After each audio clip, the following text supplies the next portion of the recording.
안녕하세요, 정과장입니다. 가맹사업본부가 허위 과장된 정보를 제공해서 가맹점주가 손해를 봤다면 가맹점주는 최대 3배까지 손해배상을 받을 수 있습니다.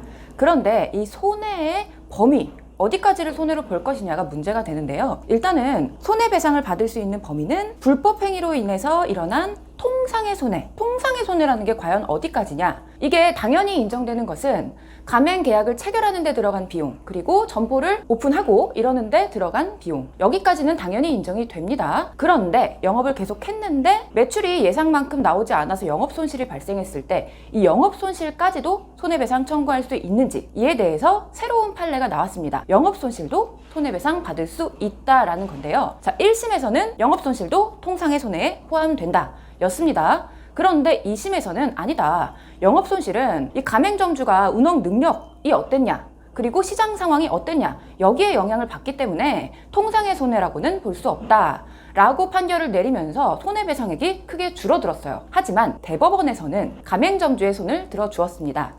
이 영업 손실이라는 것도 어느 정도 예상이 가능한 것이고, 그렇기 때문에 통상의 손해다. 그렇기 때문에 손해배상을 해야 한다라는 것이었습니다. 그렇다면 가맹점주분들이 허위 과장 광고로 인해서 손해를 받았을 때 영업손실에 대해서까지 손해배상을 받을 수 있다는 것입니다. 손해배상을 받으려면 조정을 신청하는 방법이 있고 소송을 하는 방법이 있어요. 그런데 조정 같은 경우에는 상대방이 이거에 대해서 조정을 거부한다, 아니면 조정이 60일 안에 성립되지 않는다, 이러면 조정이 종료돼서 어차피 소송을 해야 합니다. 그리고 조정이 성립이 된다고 하더라도 법적인 구속력이 없어요. 그렇기 때문에 상대방이 거부하면 소용이 없습니다. 다시 소송을 해야 됩니다. 그렇기 때문에 처음부터 소송 대리인이 될 수 있는 변호사를 선임해서 업무를 진행하시는 것이 훨씬 더 효과적이라고 볼 수 있습니다.